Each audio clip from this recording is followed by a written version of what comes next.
മാന്നാർ മച്ചാൻസിലേക്ക് സ്വാഗതം. അങ്ങനെ നമ്മുടെ തുടരും സിനിമയാണെങ്കിൽ ഇൻഡസ്ട്രി ഹിറ്റ് ആയ കാര്യം നമുക്ക് എല്ലാവർക്കും അറിയാം. അപ്പോൾ ഈ സിനിമയാണെങ്കിൽ ഇപ്പം 150 കോടി കേരളത്തിൽ നിന്ന് മാത്രം ഗ്രോസ് കിട്ടുമല്ലോ എന്നുള്ളൊരു ഡൗട്ടിലാണ്. പിന്നെ ഇപ്പോഴും ഈ സിനിമ നല്ല രീതിക്ക് തന്നെയാണ് തിയേറ്ററിൽ റൺ ആയിക്കൊണ്ടിരിക്കുന്നത്.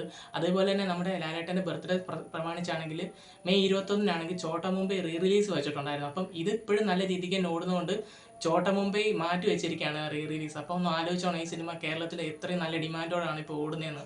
ദിലീപിൻ്റെയും അതേപോലെ തന്നെ ആസിഫ് അലിയുടെയും സുരാജ് വെഞ്ഞാറമൂടിൻ്റെയും ഒക്കെ പടങ്ങൾ ഫുൾ പോസിറ്റീവ് റിപ്പോർട്ടോടുമാണ് കേരളത്തിൽ ഇപ്പോൾ ഓടിക്കൊണ്ടിരിക്കുന്നത്. എന്നിട്ടും ഈ സിനിമയ്ക്ക് ഇപ്പോഴും ഇത്രയും ഹോൾഡ് ഉണ്ടെന്ന് പറഞ്ഞാൽ അത് ലാലേട്ടൻ്റെ ഒരു പവർ തന്നെയാണ് നമ്മൾ മനസ്സിലാക്കേണ്ടത്. ആ ഒരു സിനിമയുടെ വാല്യൂ ആണെങ്കിലും ആ ഒരു സിനിമയ്ക്കുള്ള ഒരു ഓഡിയൻസ് ആണെങ്കിലും റിപ്പീറ്റായിട്ടാണ് ഓഡിയൻസ് വന്ന ഈ ഒരു സിനിമയ്ക്ക് കയറുന്നത്. കണ്ടവർ തന്നെ പിന്നെയും പിന്നെയും എന്ന് കാണുന്ന ഒരു സാഹചര്യമാണ്. എന്തായാലും ഒരു 150 കോടിയൊക്കെ ഒരു ഫൈനൽ കേരളത്തിൽ നിന്ന് മാത്രം ഇടാൻ സാധ്യതയുള്ള ഒരു സിനിമയാണ്. എന്തായാലും ഈ ഒരു സിനിമ ആ ഒരു നേട്ടം കൈവരിക്കുമെന്ന് തന്നെ നമുക്ക് വിചാരിക്കാം. അത്തരത്തിലുള്ള ഒരു കെൽപ്പുള്ളൊരു സിനിമയാണ്. പിന്നെ ഈ ഒരു സിനിമയ്ക്കകത്താണെങ്കിലാണ് ലാലേട്ടൻ്റെ പെർഫോമൻസ് ഒക്കെ ആണെങ്കിലും അടിപൊളിയായിട്ട് തന്നെ വന്നിട്ടുണ്ട്. പിന്നെ നമ്മളിനി കാത്തിരിക്കുന്ന ആ ഒരു സിനിമ കേരളത്തിൽ നിന്ന് മാത്രം ഫൈനൽ കളക്ഷൻ എത്ര കിട്ടുമെന്നുള്ളത് നോക്കിയാണ് ഇരിക്കുന്നത്. എന്തായാലും നല്ലൊരു ഗ്രോസ് കേരളത്തിൽ നിന്ന് മാത്രം കാണും. ഇനി ആ ഒരു ഗ്രോസ് കളക്ഷൻ അടുത്തതാക്കണമെങ്കിൽ തന്നെ വേറൊരു ലാലേട്ടൻ ചിത്രം വേണ്ടി വരും.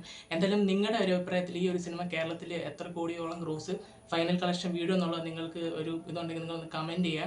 അപ്പം നമ്മുടെ ഇന്നത്തെ വീഡിയോ ഇത്രയൊക്കെ ഉള്ളൂ. നിങ്ങൾക്ക് ചാനൽ ഇഷ്ടപ്പെട്ടെങ്കിൽ ഒന്ന് ലൈക്ക് ചെയ്യുക, ഷെയർ ചെയ്യുക, സബ്സ്ക്രൈബ് ചെയ്യുക.